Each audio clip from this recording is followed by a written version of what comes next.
Maayong adlaw sa tanan, shout out sa ating mga nanonood, datihan man o baguhan. Nakalimutan ko maglista sa mga pangalan na shout out ulit sa mga nagmi-message sa akin. Lang po kasi kalimutan ko eh. Dami ko kasi ginagawa. So pasensya na ho ha. Hindi na naman ako nakapag-shout out para may naman tayo maasar ba na bakit shout out daw ko dito. Daming napikon. May napikon din na wala tayong pakialam sa kanila, di ba? Ito yung bigyan ng reaction nito siya, no? Sinabi ni Bongbong Marcos, di ba? Nung in-interview siya na may tinanong ang media. Yung sabi niya, wala na ba talaga ngayon wala na ba talaga ngayon ang mga journalist na Sir, quick follow-up lang po. Doon po sa 15 contractors na nakita natin, meron po bang link sa mga government officials, especially po sa mga congressmen na nakaupo, sir? Wala na ba talaga tayong investigative journalist ngayon dito sa Pilipinas? Trabaho niya yan. Look it up. We are going to look at it also. But it will be premature for me to name names, etc. until we really know what's going on. But, go out there. yung nagre-research ba? So, nag-react itong dalawang host ng DZMM, itong si Katrina Constantino at saka itong si Tony Velasquez na mayroon silang tinawagan itong si Vergel Santos na talagang nilatigo nila si Bongbong Marcos dahil doon sa sinabi niya, doon sa press con at saka yung sa dito sa may ginawa niyang suna na tungkol ganito sa mga di ba? Yung sa mga baha, ito sa mga kontraktor na mga katiwalian diyan sa kanyang administrasyon. Ipalabas natin yung video at panuorin niyo para matawa kayo dito sa tatlo na nag-uusap-usap. Tinira nitong for the first time ko napanood nitong DZMM o ABS-CBN na tinira na si Bongbong Marcos mismo. Anyway, so Vergel, kanina nagbigay ng briefing si Pangulong Marcos Jr. patungkol doon sa mga nakita nilang sabihin na nating questionabling aspeto ng mga flood control projects sa Pilipinas. Doon lamang sa bandang sinabi niya na doon muna tayo magsimula na wala na daw bang investigative journalist dito sa bansa na titingin o sisilip sa mga anomalyang ito, at ang sabi pa niya trabaho nyo yan. Sabi niya gano'n sa mga investigative journalists. So, Vergel, bilang ikaw ay mas matagal nang nasa planetang ito. Yes, sa larangan ng investigative journalism, kinulang pa ba ang mga investigative reports on sabihin na nating mga questionable flood control projects? Alam mo, sanay naman ako sa mga antipatikong presidente. Pero itong isang ito, disagreeable. At saka medyo hindi yata, hindi inclined na maging transparent. Kasi kailangan pa, tayo pa ang mag-produce, turn out ng mga kailangan nila para malaan ng madla kung anong nangyayari. Parang wala ng DPWH, para wala ng DILG. Ang sa akin ay kailangan pa bang may magsabi sa kanila kung ano nangyayari dito sa bayan? Yung baha katakot-takot.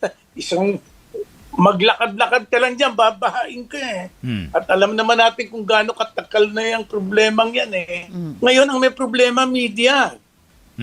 Ang media, ang kailangang malaan lang sapat na informasyon para mag-report.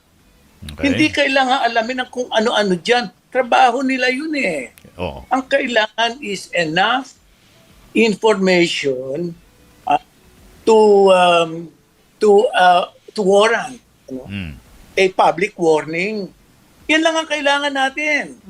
Ngayon sasabihin sa atin, kayo maghanap niyan. Kaya nga. Pwede naman sabihin, hindi pa namin alam pero pag nalaan namin, ibabahagi namin sa mga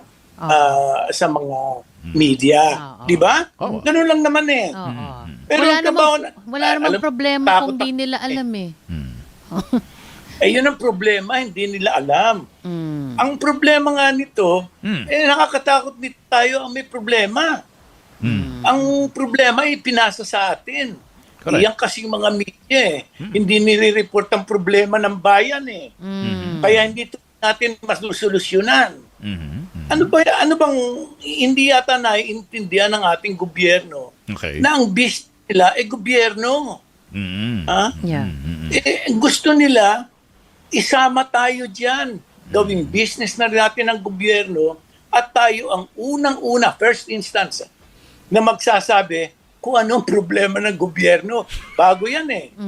Ito hindi ko maintindihan Verhel. Ito rin pinag-usapan namin kanina ni partner to eh. Aha. Nasa kanila na yung buong gobyerno, hindi ba? Yung makinarya. Yung makinarya, hindi ba? Para malaman lahat. Oo. Di ba? Oo. Bakit biglang isumbong kay Bongbong? At saka ano? Sumbong sa Pangulo, hindi nga isumbong kay Bongbong, which is the preferred title. Oo. Hindi ba dapat sila na mismong nakakaalam niyan, tapos biglang idadamay pa tayo? Verhel, anong sabi mo doon? Yung ulo naman, dinipensa naman yung mga nag-report. Ito problema natin no? Kung halimbawa sinabi na sa Pangulo, i-action na lang. Kasi nakita ko doon sa Pangulo nung nakaraang SONA Ano? Alam niya lahat ng problema Di ba? Sabi niya ang problema corruption. At saka yung mga dapat na gastusin para maayos itong ating mga problema, hindi ginagastos doon. At merong mga kontratista na mga iniisahan ng gobyerno. Siya mismo nagsabi niyan Ano? No. Ibig sabihin, maliwanag na sa kanya kung anong problema. Ang inaantay lang natin magtrabaho ang gobyerno. Ito naman ang tanong ko, Verhel, no? Hindi naman siguro, parang I don't believe na hindi, katulad nga sinabi mo, alam naman lahat yan ng presidente. Kahit nga dun sa SONA, binanggit. Oo nga. At dahil dito sa press conference, nagkaroon pa ng mga detalye pa. So kung alam naman niya kung ano ang alam nating lahat, bakit pa ginawa itong press conference na ito?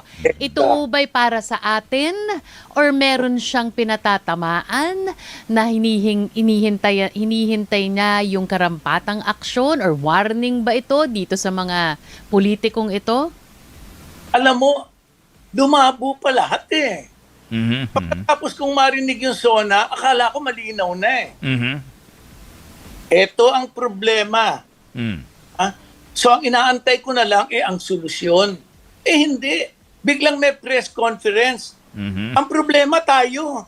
Ba't tayo nasali dyan? Totoo lang, kahit ako, nabigla ako Hindi nyo kasi ginagawa yung trabaho ninyo. Kahit ako, nabigla ako.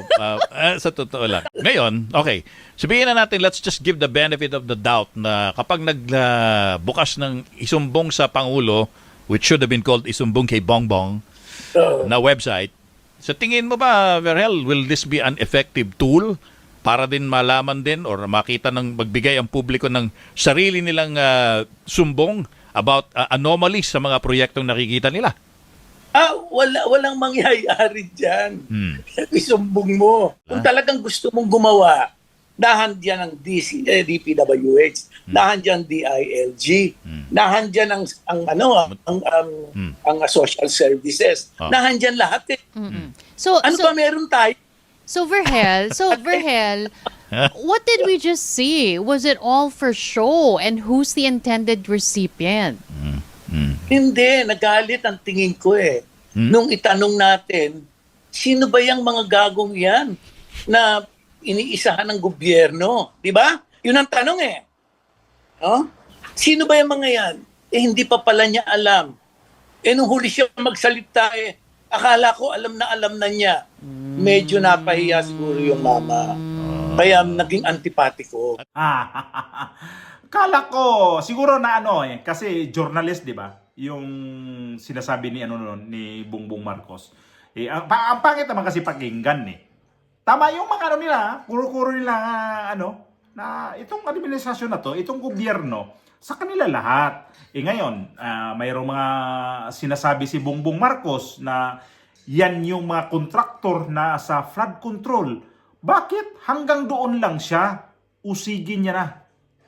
Talagang rat-ratin niya na. Huwag na niyang paabutin ng media-media pa ng ganyan. Tsaka siya pagpamedya kung talagang may kakastiguhin na siyang mga tao. Parang takot yata si Bongbong Marcos dito sa mga ginagawa niya ngayon na expose.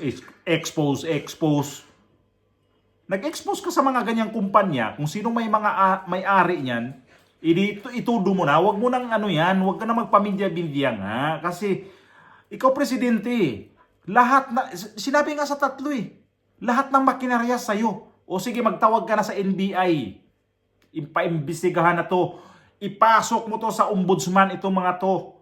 Ipatawag mo to sa yung pinsan dyan sa House of Representatives. Imbestigahan mo yan. Kung hindi mo kaya imbestigahan yan, punta ka na naman dito sa DOJ. Lahat ng makinaryas mo, gamitin mo na bumbong dito sa sa ginawa ng flood control.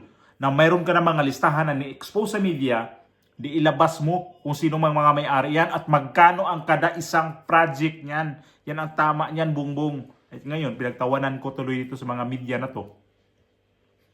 Akala ko hindi puro na tong DCMM na to sunod-sunuran. Ito, medyo may twist. May bagong pakulo sila dito. Sabihin ko pakulo kasi sobrang sobrang tong ABS-CBN na to ABS-CBN to itong DCMM. Nadala lang dito sila kay Virgil Santos sa mga sinasabi ni Virgil Santos. Pero naglabas naman silang kanilang opinion. Opinion lang. So, makikita ko dito na medyo pumitik ng konti itong DCMM. Kasi tinira nila Hindi natin to sabihin na hindi nila na ano lang sila dito. Yung parang baliwala lang nila. Pumitik ng konti ang ABS-CBN dito, ang DCMM. Kasi parang masama kasi pakinggan yung sinasabi ni Bongbong Marcos. Pag-interviewin ka, huwag mo ipasa sa mga media. Huwag mo ipasa sa mga journalist. Huwag mo iyong sabihin na gano'n na mag-research kayo. Wala na ba talaga kayong may nakalimutan ko yung sinabi niya. Wala na ba talaga tayong investigative journalist ngayon dito sa Pilipinas? Trabaho niya yan. Look it up. We are going to look at it also. Yung tungkol sa yung magkukuha ka ng mga balita. Ngayon, nag-react tong mga media. So ngayon, siya ngayon ang pinulutan. Ginawa siyang pulutan dito sa taga DZMM, programa ito pa naman yung host na tong dalawa. Sobrang bias din to. Sobrang bias to. Mas bias din yung lahat naman sila dyan. Ang di ko gusto dyan, itong si talaga. Itong si Doris Bigornia. At saka yung kasama niyang may isa dyan, si Alvin El Chico. Yung mga tandem na yan. Ako! Ito, mas okay pala to. Kasi mukhang medyo pumanig konti. At may tira konti. Yan dapat ganyan, mga media. Hindi yung talagang itatago nyo. Huwag yung itatago nyo mga nasa sarili nyo. Kasi pangit yan. Baka ubuhin kayo niyan. Nako!